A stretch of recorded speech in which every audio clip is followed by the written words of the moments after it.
گزشتہ جمعہ آپ نے ختم نبوت کے تعلق سے کچھ باتیں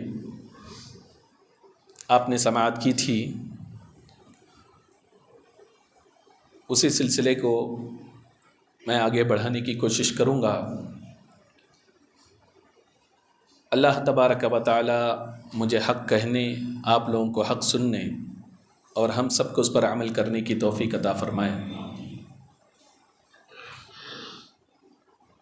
معزز سامعین کرام، دنیا کا آپ جائزہ لیں تو آپ کو معلوم ہوگا ہر جگہ فتنہ ہی فتنہ ہے۔ اگر آپ سوشل میڈیا پہ ایک نظر ڈالیں تو بنام مسلم بہت سارے فتنے روز بروز وجود میں آتے ہوئے نظر آئیں گے، اور ہر ایک قرآن و حدیث کی بات کرے گا اور اپنی طرف دعوت دے گا۔ ایسی صورت میں ایک عام بندہ مومن مسلمان کنفیوز ہو جاتا ہے کہ آخر وہ کیا کرے۔ تو ایسے فتنے کا دور ہے کہ رسول اکرم صلی اللہ تعالی علیہ وسلم نے خود ارشاد فرمایا، مفہوم حدیث ہے کہ میں اپنی امت میں فتنوں کا ظہور اس طریقے سے دیکھ رہا ہوں جس طریقے سے بارش کے قطرات آسمان سے زمین کی طرف بڑھتے ہیں، ایسے ہی تمہارے اوپر فتنے ظاہر ہوں گے۔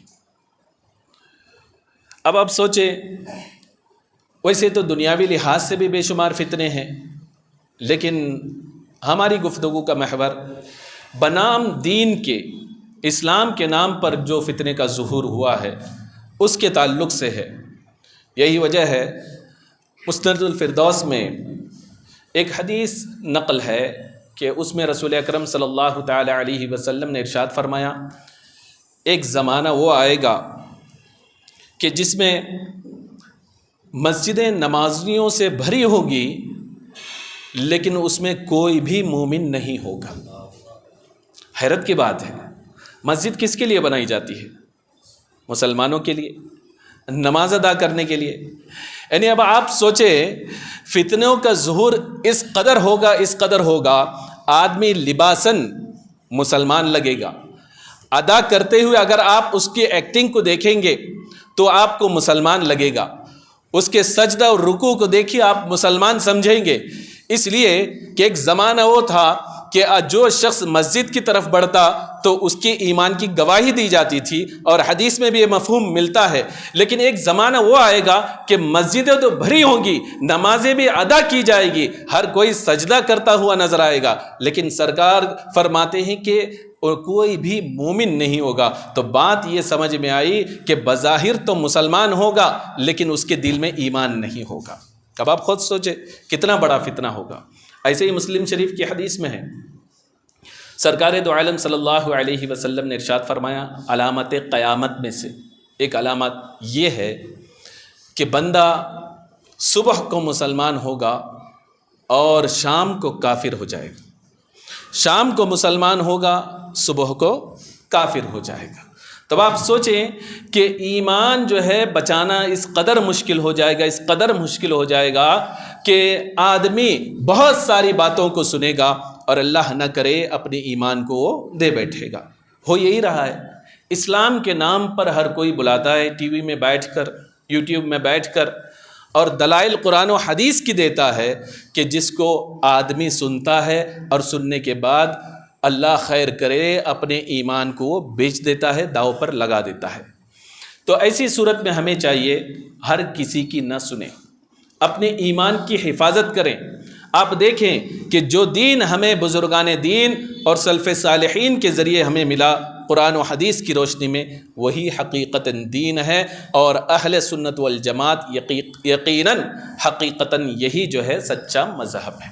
اگر اسی کو لے کر رہیں گے تو انشاءاللہ تبارک و تعالی آپ کے ایمان کی حفاظت ہوگی، ورنہ ذرہ برابر آج کے دور کے حساب سے فتنوں کو آپ دیکھیں، ریسرچ کے چکر میں بندہ پڑھتا ہے اور بخاری میں یہ حدیث ہے، مسلم میں یہ حدیث ہے، حالانکہ اسے عربی عبارت پڑھنی نہیں آتی، وہ عربی عبارت نہیں پڑھ سکتا، صرف ٹرانسلیشن کے بلبوتے پر لوگوں کے سامنے اس حدیث کو بیان کر کے اس کے مفہوم کو جو غلط طریقے سے لوگوں کے سامنے پیش کرتا ہے اور توڑ مروڑ کر پیش کرتا ہے اور لوگوں کو گمراہ کرتا ہوا نظر آتا ہے۔ انہی ساری فتنوں میں ایک اہم فتنہ ہے ختم نبوت کے منکرین کا، چونکہ ختم نبوت جو ہے نبی اکرم صلی اللہ علیہ وسلم کو آخری نبی ماننا یہ ایمان کا حصہ ہے۔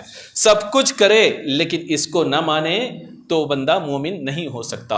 حضور اکرم نور مجسم صلی اللہ تعالی علیہ وسلم کے زمانے سے ہی آپ کے ظاہری حیات پہ آخری دور میں ہی لوگوں نے نبوت کا دعویٰ، جھوٹی نبوت کا دعویٰ کرنا شروع کر دیا تھا، جن میں لاسٹ ویک میں نے بتایا تھا کہ اسود عنسی تھا اور طلیحہ تھا، اور اس کے بعد جو ہے مسیلمہ کذاب۔ ان لوگوں نے جو ہے اس وقت دعویٰ کیا تھا اور طلیحہ نے توبہ کر کے اسلام کو قبول کر لیا، لیکن مسیلمہ اسی طریقے سے انجام کو پہنچا اور کافر و مرتد ہو کے مرا۔ اور جب رسول اکرم صلی اللہ تعالی علیہ وسلم کا وصال ہوا تو اس دور میں ایک عورت تھی، اس کا نام تھا کہ سجاح نام تھا اس کا، اسی دور میں مسیلمہ کذاب کے دور میں وہ تھی۔ اس نے دیکھا کہ ادھر جو ہے طلیحہ نے دعوے نبوت کیا، اسود عنسی نے دعوے نبوت کیا، مسیلمہ کذاب جیسا شخص جو 100 سال سے زائد کا تھا عمر کا، اس بوڑھے نے بھی نبوت کا دعویٰ کیا۔ میں تو ایک جوان خوبرو عورت ہوں، اللہ نے حسن و جمال سے بھی نوازا ہے اور جو ہے انداز کلام سے بھی نوازا ہے، جب میں کاہنہ بھی ہوں، یہ ساری صفتیں میرے اندر موجود ہیں، تو میں کیوں نہ دعوی نبوت کروں؟ تو لہذا اس نے بھی رسول اللہ صلی اللہ علیہ وسلم کے وصال کی خبر سنتے ہی نبوت کا دعویٰ کر دیا، یعنی یہ کہنے کے لیے کہ نعوذ باللہ من ذالک ان کے بعد اب میں نبی بن گئی۔ اور ظاہر سی بات ہے اس زمانے میں آپ نے دیکھا ہوگا کہ اٹریکٹ کرنے کی جو جتنی صورت ہے اس میں سب سے بڑا طریقہ جو ہے وہ حربہ جو ہے عورت ہے۔ اب یہ حسن و جمال والی عورت جس کی گفتگو کا انداز الگ تھا کہ لوگ آتے اس سے گفتگو کرتے، گفتگو کی مٹھاس سن کر ہی اس کا کلمہ پڑھ لیتے، نعوذ باللہ من ذالک۔ حتیٰ کہ کیفیت مورخین نے یہ لکھی کہ جس سردار کو اس نے خط لکھا، بسا اوقات ایسا بھی ہوا خط میں اس کے فصاحت، بلاغت اور انداز گفتگو خط پڑھ کر لوگ اس پر نعوذ باللہ ایمان لائے، اپنے ایمان کو انہوں نے اس کے ہاتھ میں بیچ دیا اور اس کو جو ہے نبی مان لیا۔ اب جو ہے اس نے اپنے بنی تغلب اس کا قبیلہ تھا، انہوں نے سب اس کے ہاتھ پہ اس کے دعوی نبوت کو قبول کر لیا اور ایک بڑا مجمع جمع ہو گیا۔ رفتہ رفتہ سب کو خطوط لکھ کر اپنی طرف دعوت دیا اور ایک بہت بڑا مجمع، ایک لشکر جرار اس کے پاس تیار ہو گیا۔ تیار ہونے کے بعد ایک دن اس نے کہا کہ چونکہ دوسری طرف مسیلمہ کذاب دعویٰ کر چکا ہے، اب مجھ پر یہ وحی نازل ہوئی ہے کہ میں اس کی طرف بڑھوں، لہذا لشکر جرار لے کر اس کی طرف بڑھی۔ ادھر مسیلمہ کو پتہ چلا کہ یہ میری طرف بڑھ رہی ہے، وہ گھبرایا کہ اگر میں اس سے صلح نہیں کرتا ہوں، یہ آگے بڑھ رہی ہے، میری جو ہے نبوت کا جو دعویٰ جو ہے مدھم پڑ جائے گا اور لوگ مجھ سے ہٹ کر اس کی طرف جائیں گے، چونکہ ایک عورت ذات بھی ہے۔ لہذا اس نے اس کو پیغام بھیجا کہ میں تجھ سے جو ہے مصالحت کرنا چاہتا ہوں، میں نے بھی نبوت کا دعویٰ کیا اور تو نے بھی نبوت کا دعویٰ کیا ہے، لہذا ہم آپس میں جو ہے مل بیٹھ کر بات چیت کرتے ہیں اور جو وحی نازل ہوئی آپس میں اس کا تبادلہ کرتے ہیں، کوئی ایک صورت نکلے گی۔ تو وہ عورت ذات اس کی باتوں میں آئی۔ اب اس نے ایک خیمہ لگایا، خوشبو سے سجایا اور اس میں پھول باغیچے اس طریقے سے لگائے کہ جو ہی وہ سجاح نامی عورت اس میں داخل ہوئی تو اس سے اٹریکٹ ہو گئی۔ یہ بوڑھا شخص تھا، دونوں بیٹھے، گفتگو ہونے لگی۔ اس نے کہا کہ تم اپنے وحی کو بیان کرو، اس نے کہا کہ تم اپنے وحی کو بیان کرو۔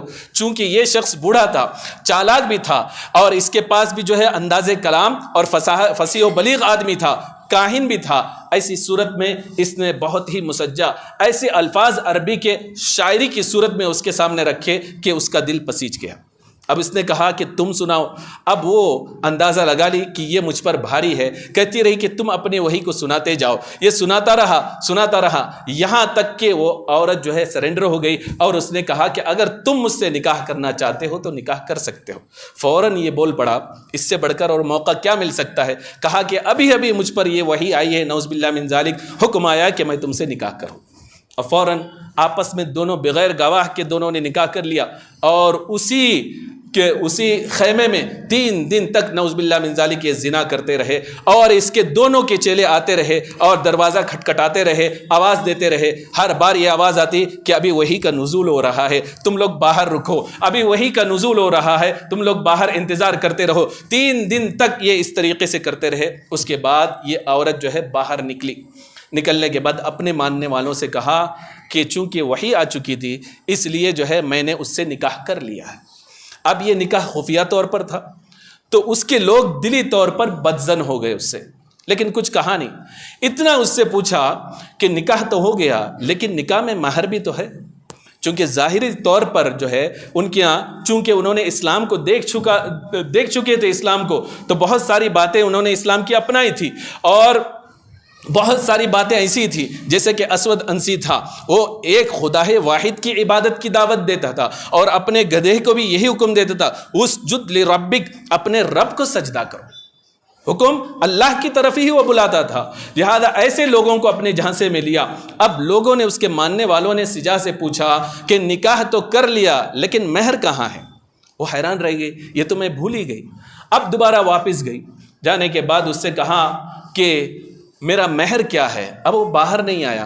اوپر سے وہ کہنے لگا جاؤ, ساری امت پر تو 5 نمازیں فرض تھی, میں جو ہے مہر کی وجہ سے تمہاری 2 نمازیں جو ہے معاف کر دیتا ہوں. اب تمہارے لیے, تمہاری امت کے لیے 3 نمازیں. نعوذ باللہ من ذالک. تو الغرض اس نے اس کی باتوں کو لے کر 3 نمازوں کو لے کر وہاں سے چل دی. آپ کو حیرت ہوگی ان کی نمازیں کیا تھیں, ان کا روزہ کیا تھا. مسیلمہ کا روزہ یہ تھا کہ چونکہ عمومی طور پر مسلمان جو ہے رسول اللہ کا حکم تھا اور قرآن کا بھی حکم ہے کہ صبح سے لے کر شام تک, غروب آفتاب تک روزہ ہے, لیکن مسیلمہ نے اس کو بدل دیا. بدل کے لوگوں سے یہ کہا چونکہ وہ جو ہے نبی آخر الزماں حضور اکرم صلی اللہ علیہ وسلم کی شریعت تھی اور یہ میری شریعت ہے, وہ جو ہے صبح سے لے کر شام تک روزہ رکھتے ہیں, میں تمہیں حکم دیتا ہوں سورج ڈوبنے سے لے کر صبح تک روزہ رکھو. اور ان کا معاملہ یہ تھا کہ مسلمان جو ہے قبلے کی طرف رخ کر کے جو ہے نماز ادا کیا کرتے تھے. اب اس نے حکم دیا ہر نماز کو ایک سمت کی طرف کر کے منہ کر کے نماز پڑھو. کبھی ایک شخص جو ہے مشرق کی طرف پڑھتا, ظہر کی نماز مغرب کی طرف اور عصر کی نماز کسی اور طرف کر کے جو ہے پڑھ لیا کرتا. اس طریقے سے اب ہوا یہی کہ اس نے یہ 3 نماز لے کر وہاں سے چلنے لگی. اس کا ارادہ تو یہ تھا کہ اب مدینے پہ حملہ کر کے مدینے پہ قبضہ کرنا ہے اور وہاں کے لوگوں کو اپنی نبوت کو منوانا ہے. یہ سوچ کر ہی آگے بڑھ رہی تھی. چونکہ اس کی نکاح کی وجہ سے اکثر لوگ بدظن بھی ہو چکے تھے. آگے بڑھی تو حضرت فاروق اعظم حضرت ابو بکر صدیق رضی اللہ تعالیٰ عنہ کے حکم سے ادھر سے لشکر جرار لے کر ان کے خاتمے کے لیے حضرت خالد بن ولید رضی اللہ تعالیٰ عنہ آگے بڑھ رہے تھے. جو ہی سجا اور اس کی فوج کی نظر حضرت خالد بن ولید اور لشکر جرار پر پڑی, سب بد دل ہو کر بھاگ گئے اور سجا بھی جو ہے بنی تغلب میں جا کر وہاں پناہ لی. اور پھر اس کے بعد جو ہے حضرت خالد بن ولید رضی اللہ تعالیٰ عنہ نے دیکھا یہ تو بھاگی گئے, انہیں چھوڑ دیا اور مسیلمہ کذاب کو جو ہے آپ نے وہاں جا کر قتل کر دیا, جو آپ لاسٹ ویک آپ سن چکے. تو الغرض بتانے کا مقصد یہ ہے جب حضرت خالد بن ولید رضی اللہ تعالیٰ عنہ اور ان کی فوج کو دیکھا یہ سارے کے سارے بھاگ گئے اور سجاہ کی جو فوج تھی اور یہ بھی جو ہے ایک جگہ جا کے خانہ بدوش ہو کر ایک جگہ اس نے سکونت اختیار کر لی اور پھر جو ہے در بدر ایک کے بعد دیگرے دوسری جگہ جاتی, ایک جگہ ٹک کر وہ بیٹھ گئی. یہاں تک کہ صحابہ اکرام رضوان اللہ تعالی علیہم اجمعین نے دوسرے جتنے بھی تھے جو ختم نبوت کے منکر تھے سب کو قتل کیا. تو اس کی پوری قوم نے اسلام کو قبول کر لیا اور اس نے بھی مسلمان ہو کر دامن اسلام میں آ گئی. اور روایتوں میں آتا ہے کہ آخری وقت تک وہ ثابت قدم رہی اور جب انتقال ہوا ایک صحابی رسول نے اس کا جنازہ پڑھایا. تو یہ جو ہے فتنہ اس طریقے سے یہ بھی چلا گیا. اب پھر اس کے بعد سارے خلفاء کا زمانہ گزر گیا, 4 خلفاء کا. امام حسن رضی اللہ تعالیٰ عنہ کا زمانہ گزر گیا. حضرت امیر معاویہ رضی اللہ تعالیٰ عنہ کا وصال ہوا. یزید لعین تخت نشین ہوا. سب جانتے ہیں اس منحوس اور ملعون شخص نے جس نے اہل بیت اطہار کو کے خون سے اپنے ہاتھ کو رنگا اور امام حسین رضی اللہ تعالیٰ عنہ اور ان کے رفقا کو اس نے شہید کیا. لیکن جس حکومت جس تخت کے لیے اس نے امام حسین رضی اللہ تعالیٰ عنہ اور ان کے رفقا کو شہید کیا، اللہ نے جو ہے اس میں دوامگی نہ بخشی، بلکہ چند سال میں ہی یزید بھی مر گئے. وہ ملعون واصل جہنم ہو گیا. اب وہ بھی مر گیا. مرنے کے بعد اب ہوا یہ ہے کہ چونکہ وہ خلافت کا دعوے دار تھا، وہ کہتا سارے حجاز شام سب کا وہ جو ہے خلیفہ ہے. اب جو ہی مر گیا تو حضرت عبداللہ بن زبیر رضی اللہ تعالیٰ عنہ کا قبضہ پہلے ہی مکے پر تھا، اور ادھر جو ہے مروان نے قبضہ کر لیا، تیسری جگہ کسی اور نے قبضہ کر لیا، سارے حصے جو ہے اس کے ہر ایک نے قبضہ کر کے اپنے ذمہ لے لیا. اور ادھر جو ہے ایک شخص تھا جس کا نام تھا مختار بن عبید ثقفی. یہ بھی جو ہے اتفاق سے ایک صحابی رسول کا بیٹا تھا، لیکن اسے ہدایت نصیب نہیں ہوئی. یہ جو ہے چونکہ ان کی صحبت برابر نہ ملنے کی وجہ سے خارجی ایک فرقے میں شامل ہوا ابتداً، پھر اس کے بعد جو ہے دعوی نبوت کر کے یہ بھی مرتد ہو گیا. اب یہ دعوی نبوت کیا کیسے کہ اس کے دل و دماغ میں اہل بیت کی دشمنی تھی. ابتداً امام حسن رضی اللہ تعالیٰ عنہ کے تعلق سے بھی دشمنی تھی. اپنے چچا کو اس نے مشورہ دیا کہ اگر آپ امام حسن رضی اللہ تعالیٰ عنہ کو گرفتار کر لیتے ہیں اور حضرت امیر معاویہ کی بارگاہ میں پیش کرتے ہیں تو آپ کی جو ہے گریڈ آپ کی بڑھ جائے گی اور مال و دولت سے نوازے جائیں گے. تو اس کے چچا نے کہا کہ میں اہل بیت نبوت میں سے کسی کو گرفتار کر کے حملہ کر کے میں اپنی آخرت کو خراب نہیں کر سکتا، لہذا اے ملعون شخص تو مجھے میری آخرت کو خراب کرنے والے مشورہ تم مت دیا کر. تو یہ سمجھ گیا کہ اہل بیت کے چاہنے والے موجود ہیں، ایسے مشورے سے کام نہیں بن سکتا. اب وہ مکہ المکرمہ گیا.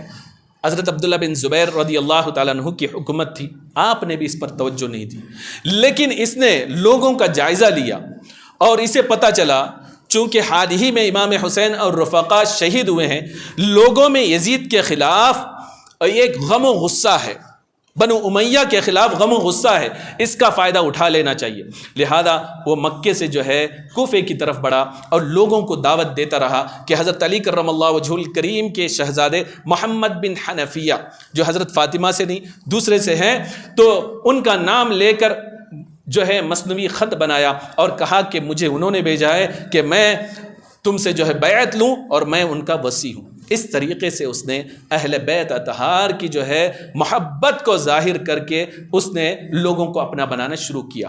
اب یہ وہ شخص ہے جس کے تعلق سے سرکار دو عالم صلی اللہ تعالی علیہ وسلم نے خود ارشاد فرمایا کہ بنی ثقیف میں ایک کذاب ہوگا اور ایک مفسد ہوگا. کذاب کون؟ یہ مختار بن عبید ثقفی یعنی جس نے نبوت کا دعویٰ کیا. اور جو مفسد ہوگا اس کے تعلق سے حضرت اسماء بنت ابو بکر رضی اللہ تعالیٰ عنہ فرماتی ہیں وہ کوئی اور نہیں حجاج بن یوسف تھا، اس لیے کہ آپ نے اس کے منہ پر کہہ دیا تھا کہ سرکار نے ہمیں خبر دی تھی کہ ایک بنو ثقیف میں کذاب ہوگا ایک مفسد ہوگا. کذاب کو تو ہم نے دیکھ لیا لیکن جو ہے مفسد جو ہوگا وہ کوئی اور نہیں تو ہوگا. ان کے منہ پر حضرت اسماء بنت ابو بکر رضی اللہ تعالیٰ عنہ نے کہہ دیا تھا.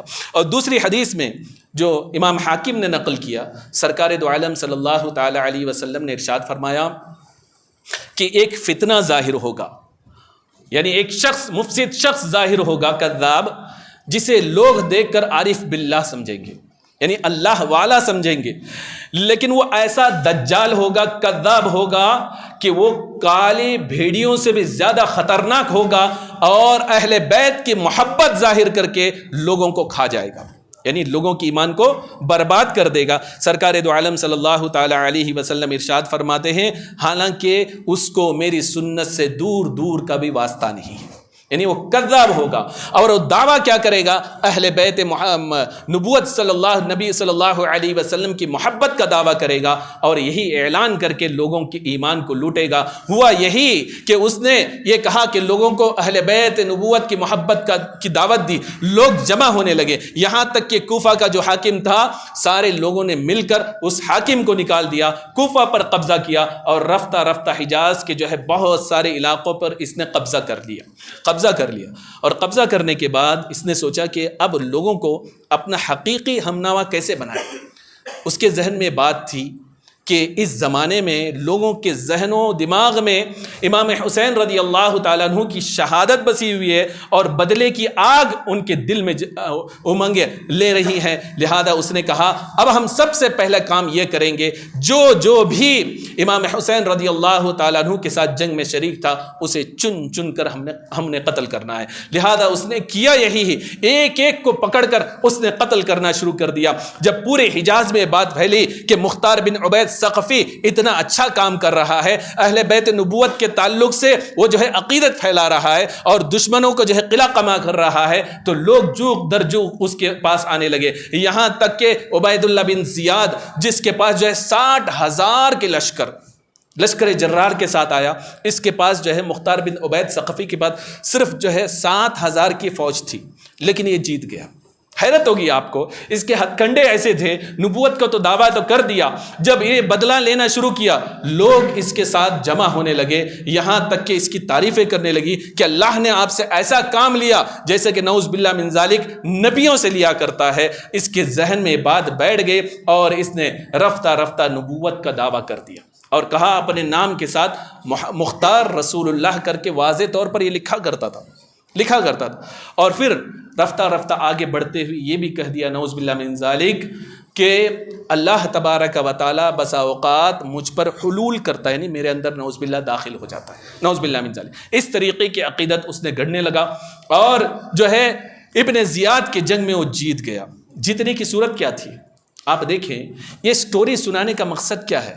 صرف سٹوری سن لیں اور آپ لطف اندوز ہو؟ نہیں، بلکہ اس سٹوری کے سنانے کا مقصد یہ ہے لوگ ناوے نبوت کے لیے کیسے کیسے ہتھ کنڈے اپناتے ہیں، طاقت کو کس طریقے سے استعمال کرتے ہیں اور لوگوں کی ذہن سازی کس طریقے سے کرتے ہیں۔ اس سے آپ کو سبق یہی لینا ہے۔ اب جو ہے 60,000 کی فوج کو میں اس نے مات دے دی۔ کیسے اس نے یہ کیا کہ اب جو ہے اس نے وحی کا بھی جو ہے یہ کر دیا کہ مجھ پر وحی آتی ہے اور جو ہے تمہیں فتح ملے گی۔ جب وہ ابن زیاد کے لیے لشکر کو تیار کیا، 7,000 فوج تھی اور سامنے جو ہے مد مقابل 60,000 کی تھی، اب یہ جو ہے ان کے ساتھ پیدل چلنے لگا۔ لوگوں نے کہا آپ تو ہمارے امام ہیں، آپ جو ہے سواری پر سوار ہو جائیں۔ کہنے لگا نہیں، میں اہل بیت کی محبت میں چل رہا ہوں، ان کے عون اور مدد کے لیے چل رہا ہوں، لہذا میرا دل یہ گوارا نہیں کرتا ان کی محبت میں چلوں اور ان کا جو ہے جو شہید کیے تھے بدلہ لینے کے لیے چل رہا ہوں، تو میں کسی سواری پر سوار کیسے کروں؟ اب لوگوں نے سوچا واقعی جو ہے اس کے اندر محبت ہے۔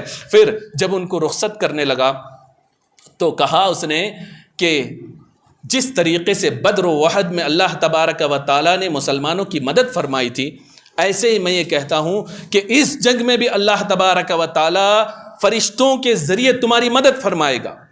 اب لوگوں نے پوچھا وہ مدد کیسے ہوگی؟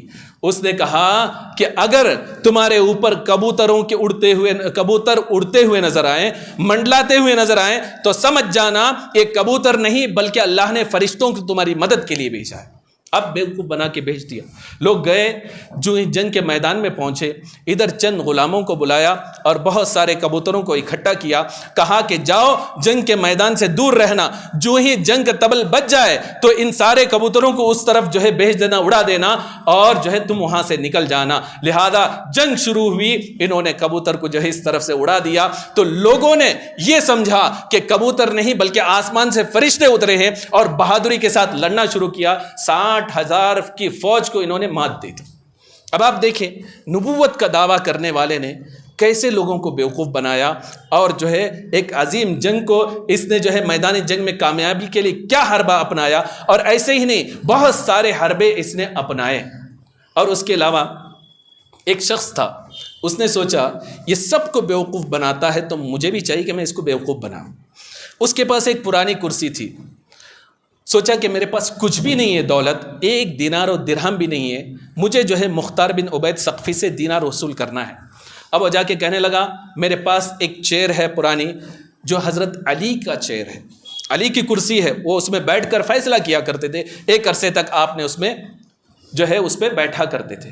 وہ کہا کہ لے آؤ، 12,000 درہم میں اس نے خریدا، اس کو سجایا، لوگوں سے کہا کہ بنی اسرائیل میں اللہ تبارک و تعالیٰ نے نبوت کی نشانی کے طور پر تابوت سکینہ کو بھیجا تھا، اور میری نبوت کی نشانی کے لیے حضرت علی کی کرسی کو اللہ نے بھیجا ہے، نعوذ باللہ من ذالک، یہ دعویٰ کر دیا، اور اسے لے کے گھومتا، اور جو ہے ابن زیاد کے ساتھ جنگ ہوئی تب سامنے 4 لوگوں کو اٹھاتے اس کو بھیجا، اللہ اس کے ذریعے تم کو فتح نصیب فرمائے گا۔ اتفاق سے ہوا ہے کہ اس جنگ میں جیت گئے۔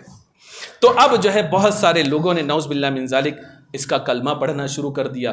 حضرت عبداللہ بن زبیر رضی اللہ تعالیٰ عنہ کو پتہ چلا کہ اس نے نبوت کا دعویٰ کر دیا ہے، آپ نے اپنے بھائی مصعب بن زبیر رضی اللہ تعالیٰ عنہ کو ایک لشکر جرار کے ساتھ بھیجا، یہاں تک کہ انہوں نے حملہ کر کے اس کا خاتمہ کر دیا، جسے رسول اکرم صلی اللہ علیہ وسلم نے جس کی خبر دی تھی کہ یہ کذاب ہوگا، کذاب، اس نے نبوت کا دعویٰ کیا اور اس کا خاتمہ بھی ہوا۔ تو بتانے کا مقصد یہ ہے کہ موجودہ دور میں بھی کچھ ایسے لوگ ہیں اہل بیت کی محبت کا دعویٰ کرتے ہیں، یوٹیوب میں بھی آتے ہیں، ان سے مختار بن عبید ثقفی کے تعلق سے پوچھا جاتا ہے، چونکہ آج بھی آپ جائیں گے کربلا اس طرف جائیں گے تو اس کی مزار ان لوگوں نے، رافضیوں نے آج بھی بنا کے رکھا ہے، مزار بنا کے رکھا ہے، اور لوگ انجانے میں جا کر فاتحہ پڑھتے ہیں، نعوذ باللہ من ذالک، کافر کی قبر میں پڑھتے ہیں۔ اب لوگ یہ کہنے لگے ہیں اہل بیت کی محبت میں کہ جو مختار بن عبید ثقفی کے تعلق سے جو باتیں ہیں وہ افواہیں ہیں، یعنی اس نے نبوت کا دعویٰ نہیں کیا، اس نے یہ نہیں کہا کہ میرے ذات میں جو ہے اللہ تبارک و تعالیٰ نعوذ باللہ من ذالک حلول کرتا ہے، اس طریقے کی باتیں جو ہے وہ کہنے لگے کہ من گھڑت ہے، ایسا کوئی نہیں، یہ محب اہل بیت تھا۔ لہذا آپ ہوشیار رہیں ایسے لوگوں سے، اور جن لوگوں نے دعویٰ کیا، حدیث سے بھی ثابت ہے کہ حضرت عبداللہ بن عباس رضی اللہ تعالیٰ عنہ کے پاس ایک شخص گیا اور عرض کرنے لگا کہ آپ کو پتہ ہے مختار بن عبید ثقفی جو ہے یہ نبوت کا دعویٰ کرتا ہے اور کہتا ہے کہ جو ہے مجھ پر وحی آتی ہے۔ تو آپ نے فرمایا، ابن عباس رضی اللہ تعالیٰ عنہ نے، یقیناً وہ سچ کہتا ہے۔ لوگ حیران رہ گئے کہ وہ کہتا ہے کہ وحی آتی ہے اور آپ کہہ رہے ہیں کہ سچ کہہ رہے ہیں۔ تو لوگوں نے پوچھا ہم حیران ہیں، آخر سچ کیسے کہہ رہا ہے؟ تو آپ نے فرمایا، اللہ تبارک و تعالیٰ نے قرآن مجید میں ارشاد فرمایا، وَإِنَّ الشَّيَاطِينَ لَيُوحُونَ إِلَىٰ أَوْلِيَائِهِمْ لِيُجَادِلُوكُمْ، یعنی شیطان اپنے چیلوں کے پاس وحی لے کر آتا ہے تاکہ وہ تم کو آپس میں لڑائے۔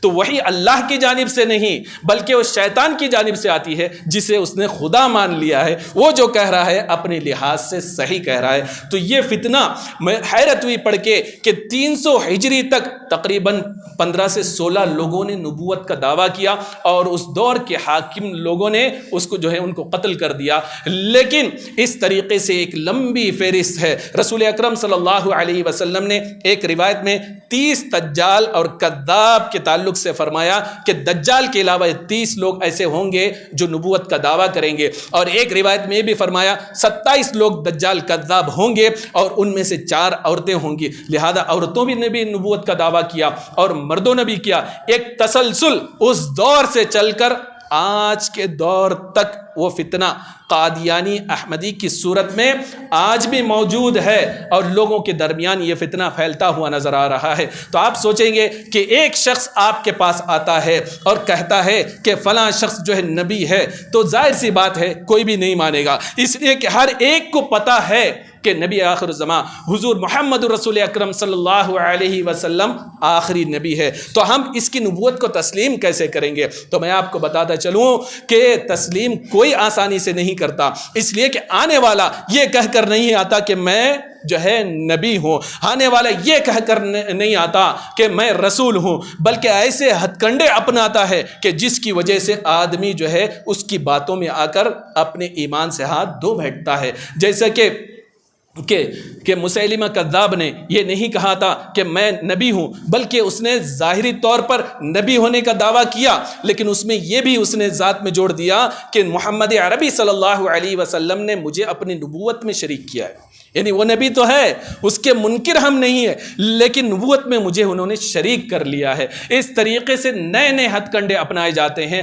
اور موجودہ دور کا جو فتنہ ہے کس قدر کس طریقے سے آپ کے سامنے آتے ہیں، انشاءاللہ تبارک و تعالیٰ وہ بھی آپ کو بتایا جائے گا۔ اللہ تبارک و تعالیٰ سے دعا ہے کہ اللہ تبارک و تعالیٰ ہم سب کے ایمان کی حفاظت فرمائے، مولا تبارک و تعالیٰ ختم نبوت کے جو منکر ہیں مولا تعالیٰ انہیں ہلاک فرمائے۔ استغفر اللہ ربی من کل ذنب واتوب الیہ، وآخر دعوانا ان الحمد للہ رب العالمین۔